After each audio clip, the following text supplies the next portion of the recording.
Okay, question 8, let's do this. So we've got a question involving a fitness device, and we need to work out the useful power in stretching this out. So it's got a spring and it has a spring constant of 140 newtons per meter. Work done, the work to extend the spring, which is a measurement of energy transferred, so measured in joules, is 45 joules, and it takes the athlete 0.6 seconds to stretch that spring out, and we've got to calculate the useful power. So obviously if you're doing your exam in 2023, then you've got the equations. If not, then you will need to recall that power equals energy transferred in a specific amount of time. Okay, so as we said, the energy transferred in Pedro stretching the spring out is 45 joules, and it takes 0.6 seconds to do that. Let's put that into the calculator, and that gives us 75. The unit is given to us in the paper, so that's 75 watts. All right, calculate the extension of the spring. So this, whatever year you're doing this, you will have this equation at the back. So I'm just going to write the symbol. Sorry, that was 8A, and that was 2 marks. We're looking at 8A part 2, and this is 3 marks. So a calculation using one of the trickier equations. Okay, so E, don't confuse E with the extension of the spring, that's the energy. So the energy is equal to half times the spring constant times the extension squared. Now you may look at this in similar form to the kinetic energy equation, so rearranging it is going to be the same. It's a tricky rearrangement, this one, but you've probably done it a lot now, so hopefully it's starting to get your head around it. So we're going to use this equation, and we're going to calculate the extension of the spring. So that's this bit. This is what we're trying to work out. So as always, let's write down the information we've got at the side. Again, I'm going to put 45 for that. So I know I'm repeating myself, but this is the information that we need for this particular question. All right, so let's do that. All right, now the extra mark here is we're rearranging quite a tricky equation.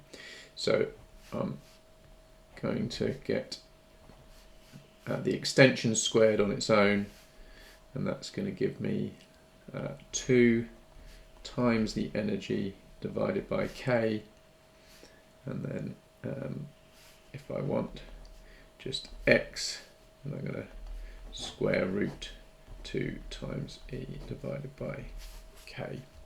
So let's substitute in 2 times 45 divided by 140, and all square rooted. What does that give us? So 2 times 45 is of course 90, divided by 140. We're going to square root that, and that's going to give us 0.8 meters. Okay, let's bring that round here. So the extension is equal to 0.8 meters. 0.80 if we like, if we're going to stick to 2 significant figures, which is what we should do given the data that we've got. 0.80. All right, next we're going to look at, let's make sure you can actually see what I'm writing. If we have a bench, and the question is about measuring the extension of a piece of material. It could be string, metal, rubber, probably not string. We probably want something that's going to have a bit of stretch in it. Metal, rubber would have more stretch in it. Whatever that material is, the method that we're going to use is going to be the same. Okay, the student wants to plot a graph of force against extension. Okay, and we're going to be applying known weights onto here, and therefore we're going to know what the force is. How do we accurately measure the extension? Now this is a 2-mark question, and it's GCSE, and there's similar questions that I've just been doing my A-level students on this. But effectively we need to obviously measure the length of the wire before and after, so measure what the extension is going to be. So what I suggest we do is we get a meter ruler. Let's sketch that very quickly, and we get a marker. We mark with perhaps a piece of masking tape onto the wire, and then we add weights on and we see how this marker moves. So I'm going to say measure length of material with a meter rule.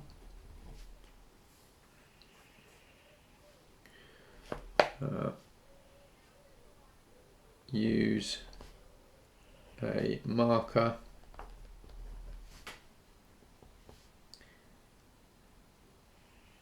on the material.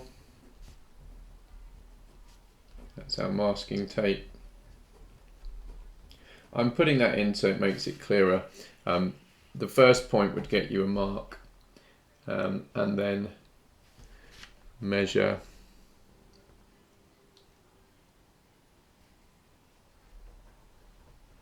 the extension by how far the marker moves.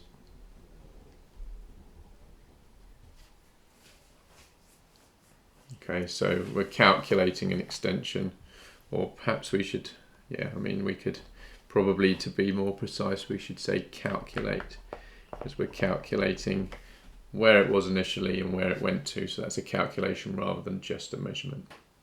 All right, that's 2 marks there.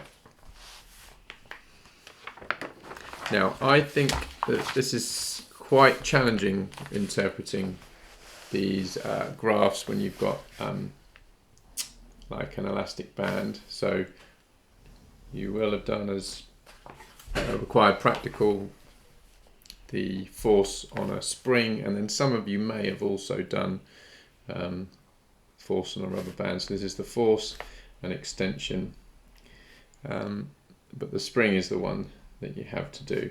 Now, a rubber band is a bit different in the way that it extends when you load it. So you put mass on, and then you take the mass off, and approximately, so as we load it up, we get a different graph to unloading it. Okay, now the reason for that is a lot of energy is transferred in the rubber. It essentially heats up, and some energy is transferred, so more work is done extending it than is done to move it back to its original position as it goes down this path. So what we're asked is, how is this different, this rubber band, how is this different from the graph that you would expect to get from a spring, or the distortion of a spring? And hopefully from your required practical you will remember that so long as you didn't break your spring, you would have got a graph that was a straight line. Okay, because as you loaded the spring, you would have got the same extension as unloading the spring, whereas we don't get that pattern here. So what is the difference? Well, we could talk about it from the point of view of the rubber band or the spring. I'm going to say for a spring, the graph would be linear.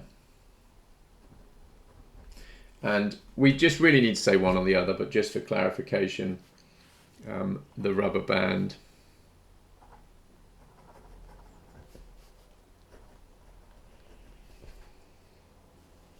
is, let's say, not directly proportional, let's say in a different way, so we're covering more bases, not directly proportional. So you could say it's curved, it's not linear, but either of these 2 points would get the mark. You can have either of these for the first mark. And then the second mark, that the spring would only have one line, or the idea that unloading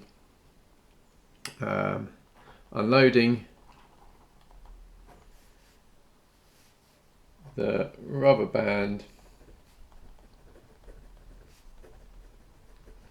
goes through different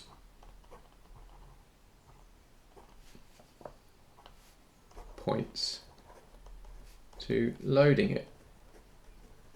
I think that's quite a hard mark to get, but you would also get it for saying that the spring would only have one line. I think that's a tricky question. I think you can get that first mark relatively straightforwardly. I think getting that idea on the second one is harder, but there we go. Okay, part C, also 2 marks.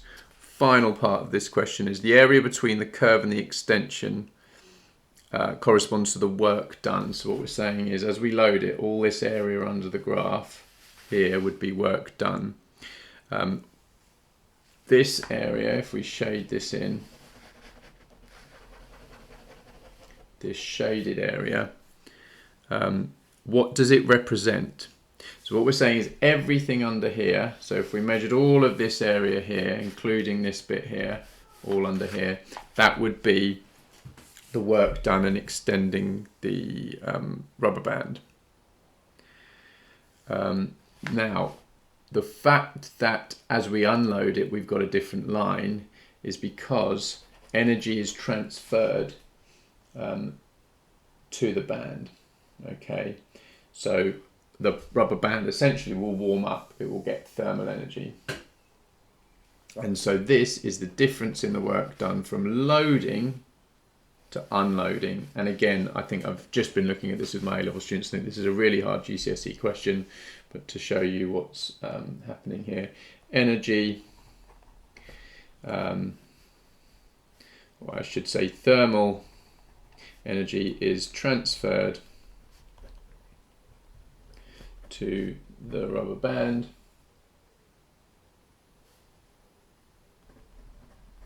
or thermal energy in the rubber band